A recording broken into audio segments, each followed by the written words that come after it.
देश से महंगाई कैसे दूर होगी, देश से बेरोजगारी कैसे दूर होगी, देश से गरीबी कैसे दूर होगी और देश में किसानों की हालत कब सुधरेगी, इस पर कोई ठोस नीति इस बजट में सरकार का नहीं दिखता है।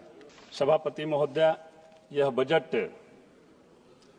2014 के अच्छे दिन और अभी अमृत काल और 2047 की विकसित भारत की बात सपने जैसा दिखता है।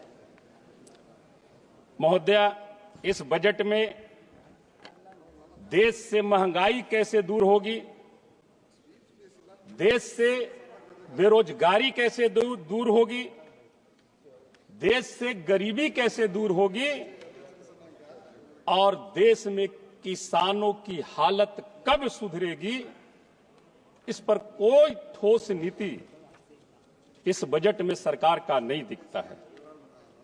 महोदय, किसान की आय 2022 तक दोगुनी होनी थी, लेकिन हकीकत में 2014 में 14 तक किसानों पर तकरीबन 9 लाख करोड़ रुपए कर्ज थे, जो इस दशक में बढ़ करके 32 लाख करोड़ हो गए हैं। महोदय, बिहार की अर्थव्यवस्था का 22% कृषि पर आधारित है और 76% बिहार के लोग प्रत्यक्ष या अप्रत्यक्ष रूप से कृषि पर निर्भर करते हैं और सिंचाई की 48 योजनाएं बिहार की लंबित है। महोदय, ये चिंता का विषय है। महोदय, पिछले एक दशक में 10 वर्षों में एनसीआर के डाटा के अनुसार 1,12,000 से भी अधिक किसानों ने आत्महत्या किया। महोदय, इस पर जवाब देना चाहिए सरकार को। आपने आय दोगुना करने की बात कही थी और आज 1,12,000 से भी अधिक आपके शासनकाल में हमारे किसान आत्महत्या कर रहे हैं। हम महोदय, केसीसी की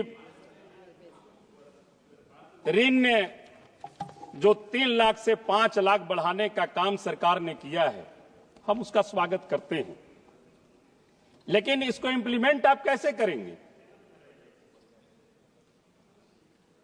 अभी 32 लाख करोड़ जो किसानों पर कर्ज है, कोई किसान 50,000 रुपया कर्ज लिए हैं और महोदय चक्रवृद्धि ब्याज उस कर्ज में लगती है।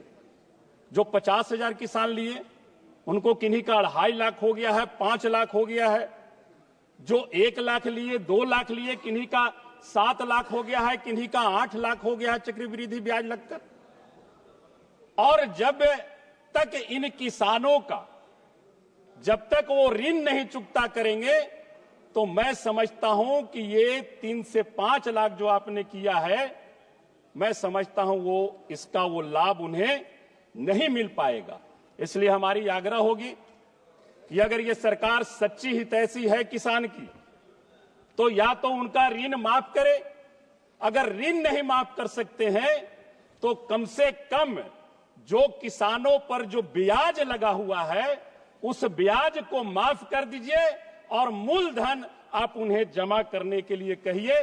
तो मैं समझता हूं कि किसान के लिए ये एक सरकार की अच्छी पहल होगी। महोदय, स्वास्थ्य के क्षेत्र में बिहार की 14-15 करोड़ की आबादी पर मात्र एक एम्स है। हर एक जिले में मेडिकल कॉलेज खोले जाने की बात हुआ करती थी। मेडिकल कॉलेज हर एक जिले में तो नहीं खुल सकी महोदय, लेकिन इनकी भाजपा की हाई प्रोफाइल पार्टी कार्यालय देश के सभी जिले में खुल गई, लेकिन देश के सभी जिले तो मैं नहीं कह सकता हूं, बिहार के हर एक जिले में मेडिकल कॉलेज की स्थापना नहीं हो सकी।